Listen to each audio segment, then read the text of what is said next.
A esta hora de la mañana le damos la bienvenida a los micrófonos de Huancavilca 830 AM al sociólogo Henry Llanes. Al sociólogo Llanes lo conozco, siempre lo he visto en los sectores estratégicos. Ahí, el sector eléctrico, más en el sector petrolero, más en la actividad petrolera. Y, y verdad que ha aprendido bastante, sabe bastante de petróleo, y más no solamente de la extracción, sino de leyes, que es lo más importante, normativas. Y precisamente ahora ha hecho una observación o algunas, o 16 recomendaciones, por así decirlo, y está planteando una nueva política petrolera en un documento que lo ha dirigido al señor presidente de la República y a la presidenta de la Asamblea Nacional, haciendo las debidas observaciones, recomendaciones, pero básicamente protegiendo ese bien, ese activo que tiene el Ecuador, que es el petróleo. Le damos la bienvenida a usted, sociólogo Llanes, pero pues lo veo bien, de salud, lo veo bien, y eso me alegra mucho. ¿Cómo está usted? Bienvenido. Buenos días, estimado economista Cleves Chica, un gusto estar con usted. Yo también tengo una buena memoria sobre la trayectoria suya. Creo que un tiempo también trabajó en Petroecuador, me parece que estuvo. No, yo estuve en el Banco Central En el Banco Central. 18 años. 18 años. Yo estuve 22 años en el sector petrolero, fui dirigente petrolero, trabajé 17 años en capacitación petrolera, por eso es que me permito opinar porque quien organizaba el programa de capacitación petrolera para producción, para exploración, producción, transporte, almacenamiento, refinación, comercialización del petróleo y los derivados, era un equipo de profesionales en la que estaba yo. Entonces hacíamos el plan anual y hacíamos el trabajo de detección de necesidades en toda la industria petrolera, así que la recorríamos de principio a fin. Entonces, eso me permitió, y por la propia curiosidad de un sociólogo, es que me permitió ser muy observador de lo que se hacía en la industria petrolera, muy observador. Y luego estuve 3 años en desarrollo tecnológico, 2 años en auditoría, también estuve en la Diputación 98-2002 y fui dirigente petrolero, que para mí fue la mejor oportunidad de profundizar sobre el manejo de los sectores estratégicos, telecomunicaciones, sector eléctrico y Petroecuador, porque uno teniendo la comprensión de cómo se manejan estas actividades económicas, los marcos jurídicos y los contratos, ya tiene un conocimiento integral del manejo. No soy geólogo, no soy geofísico, pero estuve muy atento a lo que exponían los ingenieros geólogos, los geofísicos, los de yacimientos, los de petroleros, los refinadores, los electrónicos, en fin, en los diferentes eventos de capacitación que nosotros desarrollábamos. Y me ponía yo en la banca última para participar de las conferencias, así que porque me gustaba. Así que por eso es que esta cuestión del petróleo me siento en la capacidad para poder analizar los temas de política petrolera, economía petrolera, legislación petrolera y lo que es contratación petrolera, que son las cuatro cosas que yo más me detengo en los estudios, ¿no? Ya, Así que y en ese orden, un gusto en, estar con es, usted y con la audiencia, ¿no? en ese orden, 10, tenemos 7:10 de la mañana. Vamos a tener 20 minutos. Yo quiero solamente hacerle dos preguntas. Jorge tiene también inquietudes para usted. A ver, la primera, diciéndole primero que yo quisiera que produzcamos no 1 millón de barriles de petróleo, sino 2 millones de barriles de petróleo diario. Maravilloso. Pero la consulta a usted. A ver, estamos en radio, que es un grupo heterogéneo, y nos escucha el amigo que va en el taxi o el abogado que va en su vehículo o el economista, el ingeniero, lo que sea. Entonces es heterogéneo. Vamos a ser lo más sencillo para que todo el mundo tenga conocimiento de lo que estamos hablando. A ver, primero, decreto 95 que usted observa y que muchos observan, es más que una ley. Primera pregunta, en jerarquía, ¿no es cierto?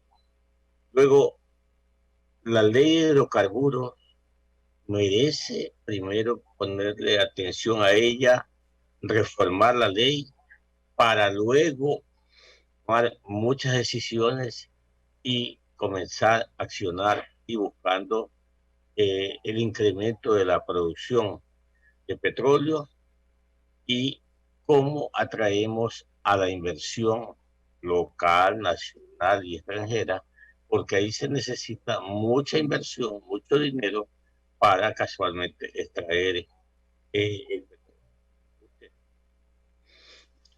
A ver, algunas reflexiones bajo un lenguaje cotidiano, ¿no? Bajo un lenguaje, por decirlo popular, que la gente todos nos entienda, ¿no? A ver, en la jerarquía jurídica del Ecuador, primero está la Constitución, después la ley, después los acuerdos ministeriales, de ahí vienen los decretos. Los decretos están en cuarto orden. Primero La la Constitución, Constitución, segundo los segundo tratados los tratados internacionales, ¿no? internacionales, Sí, tercero las así leyes es, y correcto. cuarto los decretos. Entonces, el decreto no está por sobre la ley, está por debajo de la ley. Entonces, en el marco jurídico, porque está en el marco jurídico, tiene la regla. Si usted lo nombran ministro, dice, a ver, ¿con qué marco jurídico cuento? ¿Con qué ley cuento? Y si usted lo nombran ministro, usted se va a encontrar con una ley que la codificaron en 1978. Ley de 72 que la codificaron, la última codificación, 78. Del 78 al día de hoy, se han realizado más de 40 reformas. Más de 40 reformas. Entonces usted tiene un cuerpo jurídico desordenado, es un franquistey. ¿Ya? Entonces usted no puede trabajar con ese marco jurídico. Te lo digo que estoy diciendo al presidente Lazo, y que es lo que le voy a pedir a la Asamblea, y que le voy a pedir a la Asamblea que me reciba en Comisión General el Pleno, a efectos de decirle, ustedes lo que tienen que impulsar primero es una ley para que queden claras las reglas de juego, cómo va a trabajar el gobierno, cómo va a trabajar el país y cómo va a trabajar la contratación internacional o la inversión extranjera internacional, con qué ley y con qué modelo de contrato. Eso es lo fundamental. Lo segundo, mire que la ley de hidrocarburos, mire que la ley de hidrocarburos tiene, como yo lo menciono en la comunicación, tiene 5 artículos, ¿no? En donde dice que los ingresos del Estado, ¿ya? Los ingresos del Estado provienen de las regalías, ¿ya? Segundo, de las primas de entrada. Segundo, de los derechos superficiarios y los aportes en obras de compensación. Y usted va a ver en la comunicación que los ingresos que están estipulados en estos 4 artículos, en donde dice que el Estado recibirá ingresos por esa carga impositiva, están en sucres. Entonces, usted es ministro, yo soy ministro, ¿y cómo les cobro en sucres? Oiga, ingeniero Clever Chica, aquí tenemos que levantar la voz de alarma. No podemos seguir manejando el petróleo de esta manera. O sea, tenemos que poner un grito de alarma en el Ecuador. 2, usted va a los siguientes numerados que yo los menciono. Usted encuentra que los contratos de prestación de servicios, que los contratos de participación, que los contratos de campos marginales, ¿no? Que los contratos de asociación, etcétera, están exonerados, dice, del pago de regalías, primas de entrada, derechos superficiales y en obras de compensación. Entonces, y hoy usted nos preguntamos, ¿y de dónde el Estado recibe ingresos? ¿De dónde recibiría? No recibiría. De acuerdo a la ley, no debería recibir. Porque yo si soy ministro, yo le digo al país, mire, yo no le puedo generar ingresos al Estado porque la ley me dice esto. Y usted también le va a decir igual. Esto me dice la ley. Así que llévense el petróleo. Llévense el petróleo. Entonces no puede trabajar con esta norma. Y luego sucede que el Ecuador, mire, hoy el Ecuador, digamos, el mundo hoy produce 96, 98 millones de barriles por día. Ese es el consumo diario, entre 96 y 98 millones de barriles por día. El Ecuador es un país marginal en petróleo. Produce menos del 0,5%. O sea, menos del 1%. Entonces el Ecuador es un país marginal en petróleo que no incide en nada en el mundo. Pero en cambio para la economía ecuatoriana, usted es economista, es el principal rubro de producción desde los años 70. Y entonces cuando queremos entrar, aquí queremos primero empezar por, digo usted, de acuerdo a lo que propone el presidente Lazo, con todo respeto, primero me voy a poner los zapatos y después las medias, ¿no? Entonces, mire usted, hay algunas en la parte técnica muy claves. En los años 72, las reservas petroleras estaban sobre los 6.000 millones de barriles. Y en ese entonces no se le ocurrió a los gobiernos explotar 1 millón de barriles por día. No se les ocurrió. ¿Qué sucede? Que hoy, en este año 1991, según los ingenieros petroleros, yo siempre todos los días estoy en consulta con los ingenieros petroleros. Desde el año 82 hasta ahora, siempre estoy en consulta con los ingenieros petroleros. Hoy me dicen, Henry, ahora tenemos 920 millones de barriles, menos de 1.000 millones. ¿Cómo es que ahora se nos ocurre querer explotar 1 millón de barriles por día? Es la pregunta que se hacen ellos. Segundo, los yacimientos petroleros vienen desde los años 70, años 80. Hasta hoy es de cada 100 barriles de fluido, 100 barriles de fluido, 95 barriles son de agua y 5 son de petróleo. En estas condiciones queremos explotar 1 millón de barriles. Y luego, como lo menciono yo en la comunicación, en entrada del documento, el decreto no refleja la nueva visión que debería tener el Ecuador, que debería tener el gobierno para explotar los hidrocarburos. Nosotros deberíamos, yo si hubiera sido ministro y lo hubiera dicho al presidente, tenemos que definir la nueva visión y los nuevos objetivos del manejo de la explotación petrolera. ¿Por dónde yo hubiera empezado? Yo le hubiera recomendado a usted, señor presidente, hagamos una ley. Y vamos a usar una ley, vamos a hacer una ley para llevar al Ecuador más bien hacia la petroquímica en este último periodo de explotación petrolera, llevarlo a la petroquímica y tener ingresos o ganancias exponenciales para el Estado y para el país. ¿Por qué? Mire que actualmente el ingeniero Luis Basigalupo, que a lo mejor usted lo conoce, él es un ingeniero químico especializado en refinación de petróleo. Hace más o menos 2 meses, él expuso en una conferencia, en un chat, en un grupo de técnicos petroleros a la que yo también asisto, que se llama la Quinta Coalición Petrolera, anteriormente se lo llamó la Semana Petrolera. Él dijo, actualmente de la petroquímica, llevando al petróleo a la petroquímica, se pueden obtener más de 4.000 productos. Más de 4.000 productos. El Ecuador ni siquiera está en capacidad de producir, de refinar el petróleo, incumpliendo la ley de hidrocarburos, incumpliendo el artículo 5 de la ley de hidrocarburos, porque el artículo 5 de la ley de hidrocarburos le dice, la mayor parte del petróleo de la región amazónica hay que procesarlo, hay que industrializarlo, pero no se cumple lo que dice el artículo 5 de la ley de hidrocarburos. Entonces, ¿qué sucede?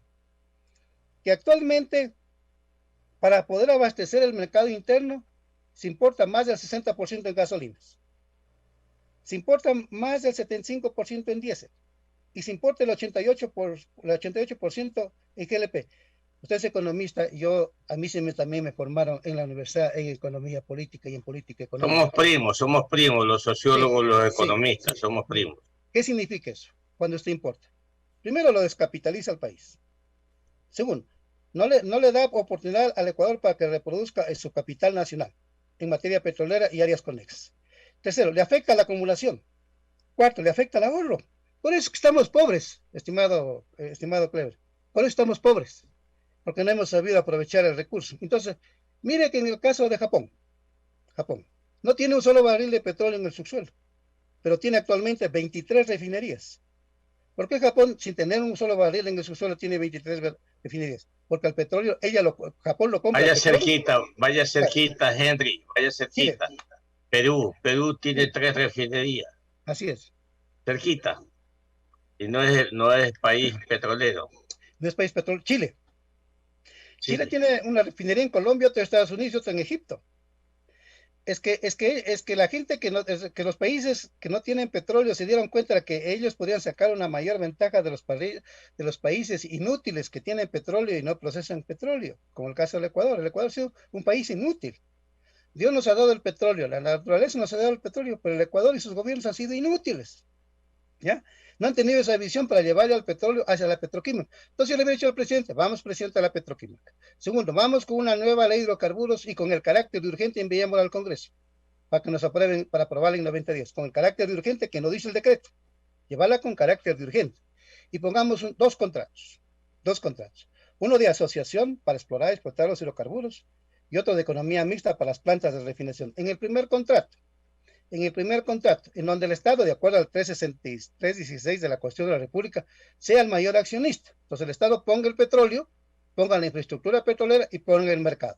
¿Qué haría la contratista? Pone el capital y pone la tecnología y ella opera los campos. Una sola compañía. ¿Por qué? Mire que en el caso de Texaco, yo fui asistente al gerente de CEPE en el año 82-83, en el 83. ¿Qué sucede? De los informes que nos presentaba el ingeniero Edmundo Brau a la gerencia de CEPE, bueno, yo revisaba esos informes, ¿no? Y entonces veía el aporte que generaba el consorcio CEPE Texaco para el Estado. Mire que en el año 72 el costo de producción de un barril de petróleo fue de 45 centavos. En el año 77 fue de 66 centavos. En el año 1992 fue de $3 por barril. Ahí terminó el contrato con Texaco. Pero ¿qué sucede? Que el barril de petróleo le vendimos en el año 72, en el año 72 lo vendimos en $2.50. ¿Cuánto fue la incidencia de los costos, del costo de producción en el precio de venta del barril de petróleo? Menos del 20%.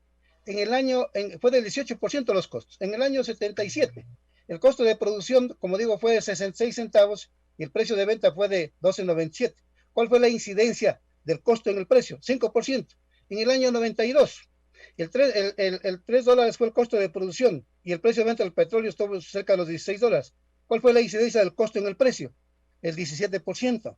Vamos al año 2015 y al año 2016. En el año 2015, el barril de petróleo se vendió en $42. El costo de producción fue de $32.18. Fue más del 75%. Mira, el costo incidió en el precio en más del 75%. En el año 2016, el precio del barril de petróleo fue de $35. ¿Cuánto fue el costo? 32.18. ¿Cuánto fue el impacto del costo en el precio? Más del 80%. Entonces uno tiene que preguntar, ¿y por qué esto? Cuando tenemos 50 años de experiencia petrolera de la región Amazon, ¿por qué esto? En donde se duplicó el precio del barril del petróleo, en donde se triplicó y cuadruplicó el precio del barril del petróleo con relación a los 80 y los 70. Y la producción petrolera es el doble de los años 80. ¿Por qué esto? Si usted lo analiza con el presupuesto general del Estado, años 70, años 80, en el presupuesto estaba por cerca del 50%, algunos años más, algunos años menos, de la incidencia del petróleo en el presupuesto.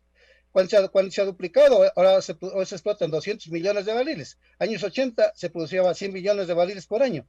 Hoy 200 millones. Y sucede que el presupuesto tiene menos del 30%. Algo está pasando.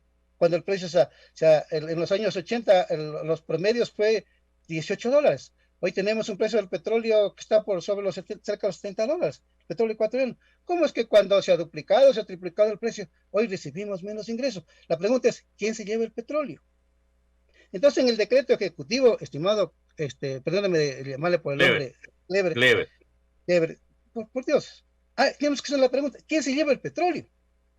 Y ahí tendremos que investigar. Entonces, ese es el tema que yo lo quiero exponer, que yo estoy exponiendo a los medios de comunicación y quiero exponerlo también al Pleno de la Asamblea Nacional y enviarle por escrito al señor Presidente de la República. Si el señor Presidente de la República me invita con su gabinete o con el área petrolera, con cualquiera de los dos, yo estoy listo para ir y con la ayuda de dos compañeros técnicos para explicarle de forma Muy bien, precisa de cómo muy se bien. maneja. 7 de la mañana, 24 minutos, dialogando con el sociólogo Henry Llanes Suárez.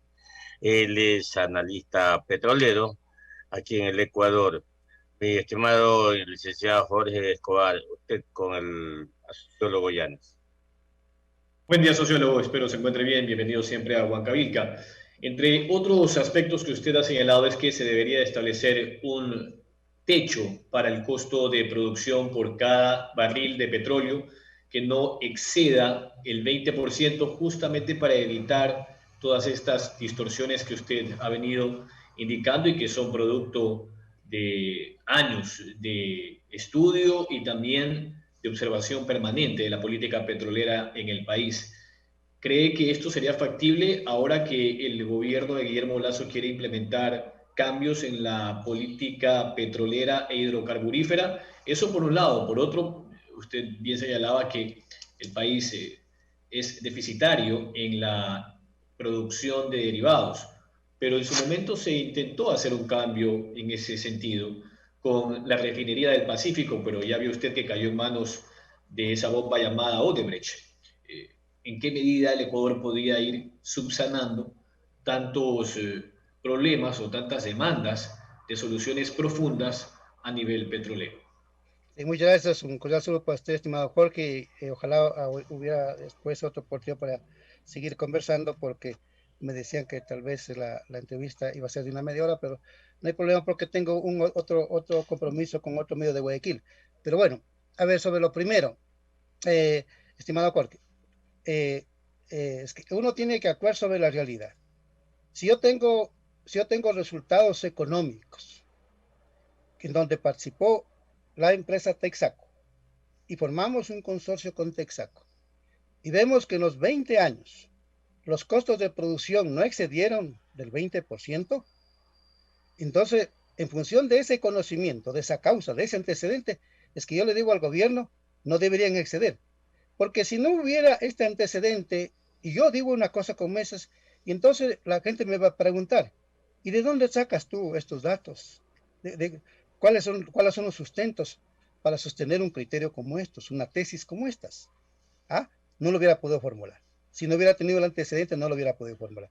Pero como tengo el antecedente, sí. Mire, estimado Jorge, que de cada barril de petróleo, en los 20 años de explotación petrolera con Texaco, el Ecuador participó del 93% de los ingresos de cada barril de petróleo.